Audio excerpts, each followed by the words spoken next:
Friends, movie lover के एक और एपिसोड में आपका स्वागत है। आवाज़ थोड़ी बैठी हुई है तो एडजस्ट कर लीजिएगा।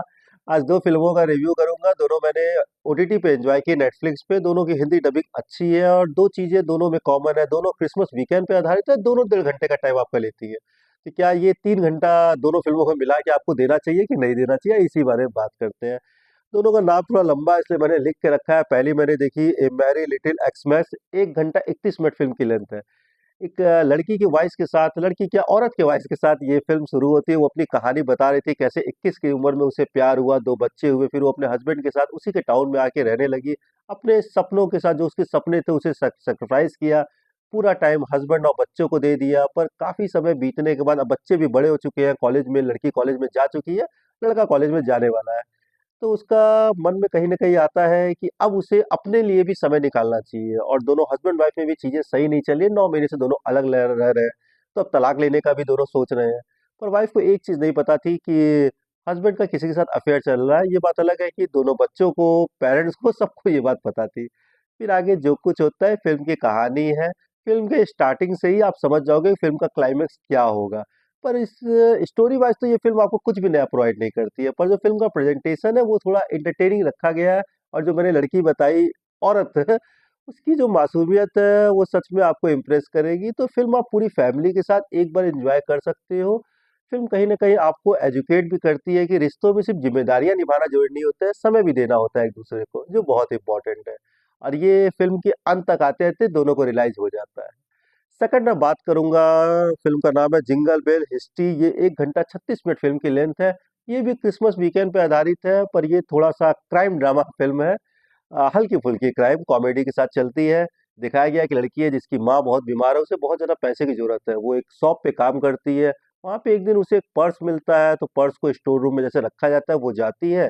पर्स में पैसा साफ दिख रहा था, तो उस पैसे को निकाल के वो अपने जेब में रख लेती है और पर्स को खाली वहाँ पे छोड़ देती है, कोई आएगा तो ले लेगा।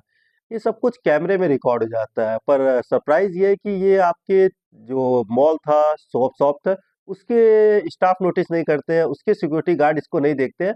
एक दूर बैठा दुकान में बंदा इसको रिकॉर्ड कर रहा था और फिर वो लेके आता है रिकॉर्डिंग और इसको दिखाता है, ब्लैकमेल करता है। हुआ ये था कि वो बंदा ने यहाँ की पूरी सीसीटीवी कैमरा सेट किया था, वो पर्स भी यहीं रख के गया था ताकि जब ये चुराए तो वो उसे रिकॉर्ड करके इसे ब्लैकमेल करे। वो इसे कहता है कि तुम्हें एक बार फिर वहाँ जाना होगा, कैमरा में का एक्सेस है मेरे पास, मैं उस समय कैमरा बंद कर दूँगा, वहाँ जितनी सामान है सब तुम्हें चुराना है, जो माल आएगा वो हम दोनों का आधा-आधा हो जाएगा।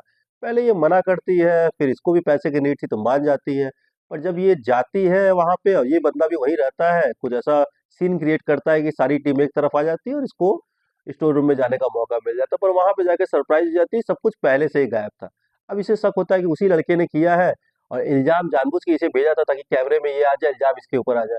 आके इससे लड़ती है, पर वहाँ पे पता चलता है कि नहीं, इसने नहीं किया, सब कुछ पहले से ही गायब हुआ था। एक्चुअली जिसका वो पूरा शोरूम था, वो करता ये था कि वो खुद चोरी कराता था, फिर जो क्लेम का पैसा था वो भी ले लेता था। ऐसा ही इसने इस लड़के के साथ किया था 3-4 साल पहले। लड़के को 2 साल की सज़ा भी मिली थी, कुछ पैसा ऑफ़र किया था, इसको भी पैसे की ज़रूरत थी, मान गया था। क्योंकि उसकी भी एक छोटी-सी बेटी थी, वाइफ़ इसके साथ रहना नहीं चाहती थी क्योंकि घर नहीं था, तो उसके अब रिश्ता कहीं न कहीं तलाक की तरफ बढ़ रहा था।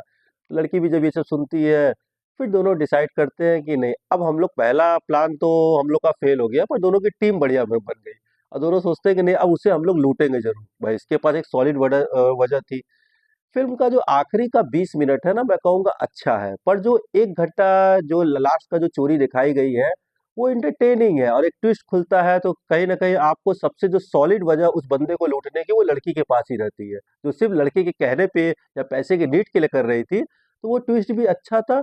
और फ़िल्म का जो स्क्रीन प्ले है ना, वो उतना एंटरटेनिंग नहीं है, देखने में उतना मज़ा नहीं आता, पर ऐसा नहीं है कि मैं कहूँगा ये कोई बकवास फ़िल्म है। आप चाहो तो दोनों ही फ़िल्मों को पूरी फ़ैमिली के साथ एन्जॉय कर सकते हो। और जो पहली वाली फ़िल्म मैंने बताई वो कहीं न कहीं आपको एक मामले में एजुकेट करती है, टाइम को लेके कि रिश्तों में टाइम बहुत ज़रूरी है एक-दूसरे को देना। और इस फ़िल्म का प्रेज़ेंटेशन भी नॉर्मल सा है, फ़िल्म हमें ना कुछ एजुकेट करती है, एंटरटेन भी बहुत ज़्यादा नहीं करती है। पर दोनों ही फ़िल्मों को चाहो तो, अगर नेटफ्लिक्स की मेंबरशिप हो, तो वीकेंड में पूरी फ़ैमिली के साथ एक बार एन्जॉय कर सकते हो। Okay friends, thank you.